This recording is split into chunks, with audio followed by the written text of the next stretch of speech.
दोस्तों, मैं सरोज सावंत आपका स्वागत करती हूँ। दोस्तों, आज आप एक दिल को छू लेने वाली और रोचक कहानी सुनेंगे। कहानी का नाम है आप से तुम तक।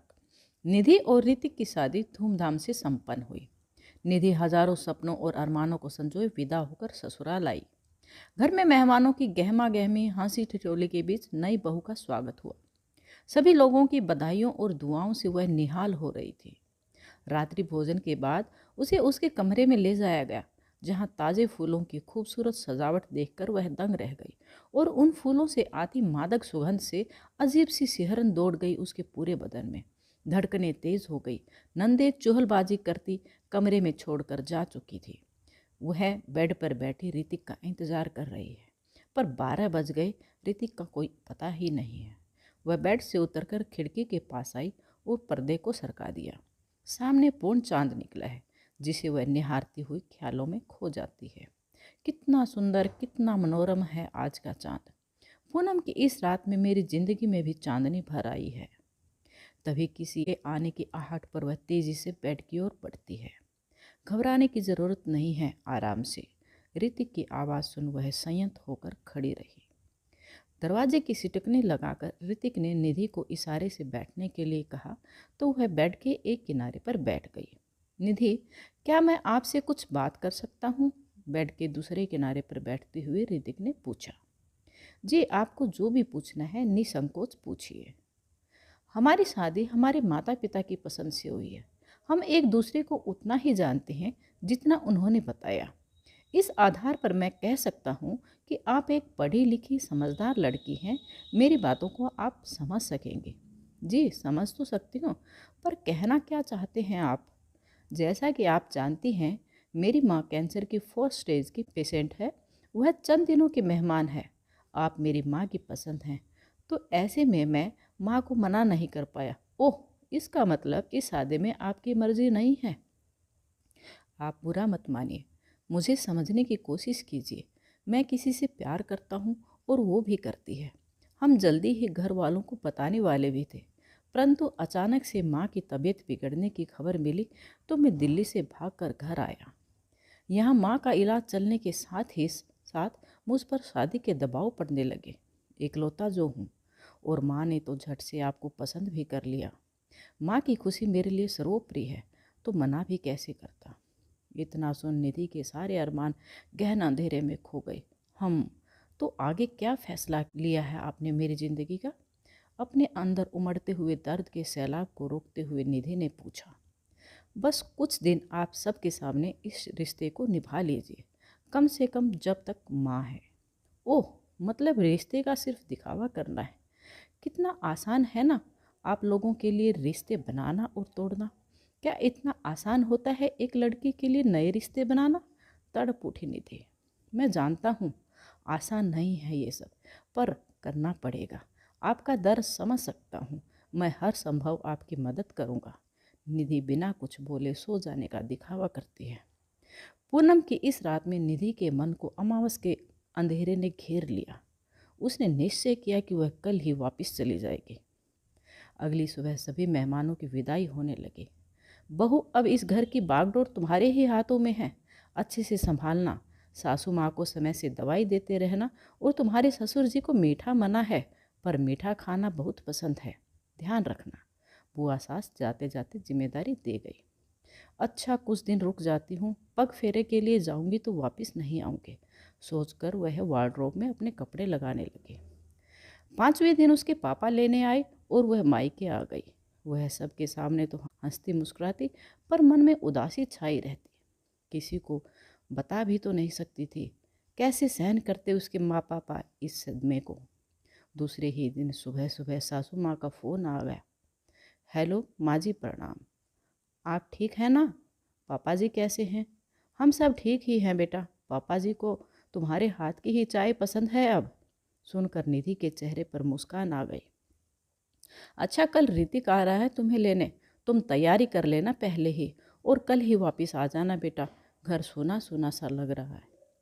जी माँ जी, मैं आ जाऊंगी, आप चिंता न करें। निधि चाह कर भी मना नहीं कर पाई। वह अजीब सी उलझन में पड़ गई।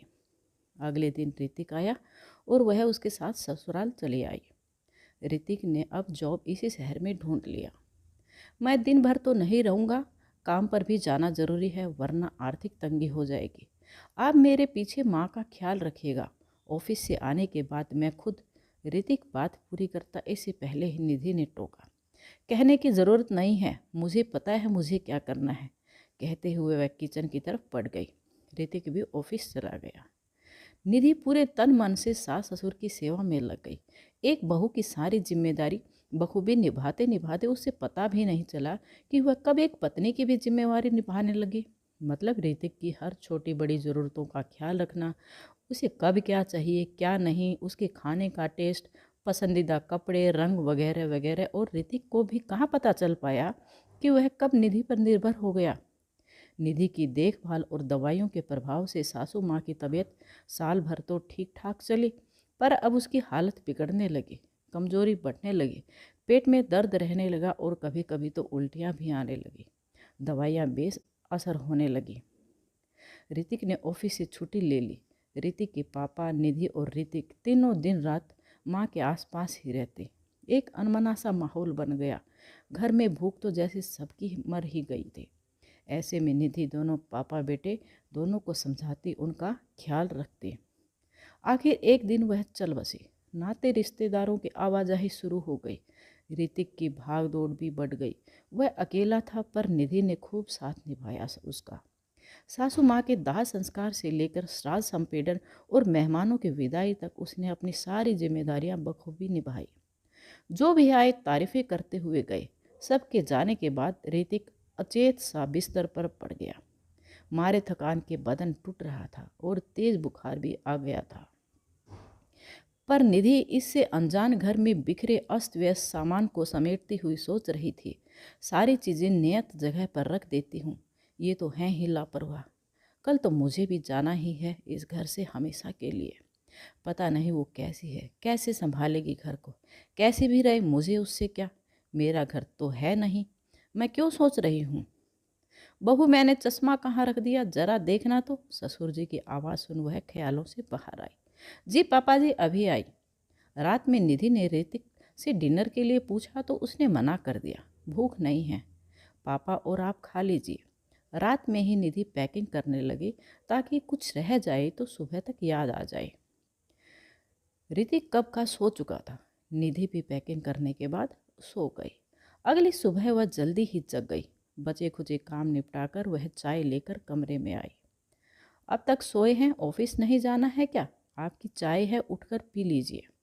ओम हम ठीक है, रख दीजिए, मैं पी लूँगा। लंच तैयार कर निधि स्नान पूजा करते हुए कमरे में आई और तैयार होने के लिए। सोए ही है, लगता है आज ऑफिस नहीं जाएंगे। अच्छा है, थकान होगी, रेस्ट मिल जाएगा। बड़बड़ाती हुई वह तैयार होने लगी। कुछ देर बाद, सुनिए अब उठ जाइए, कुछ बात करनी है मुझे।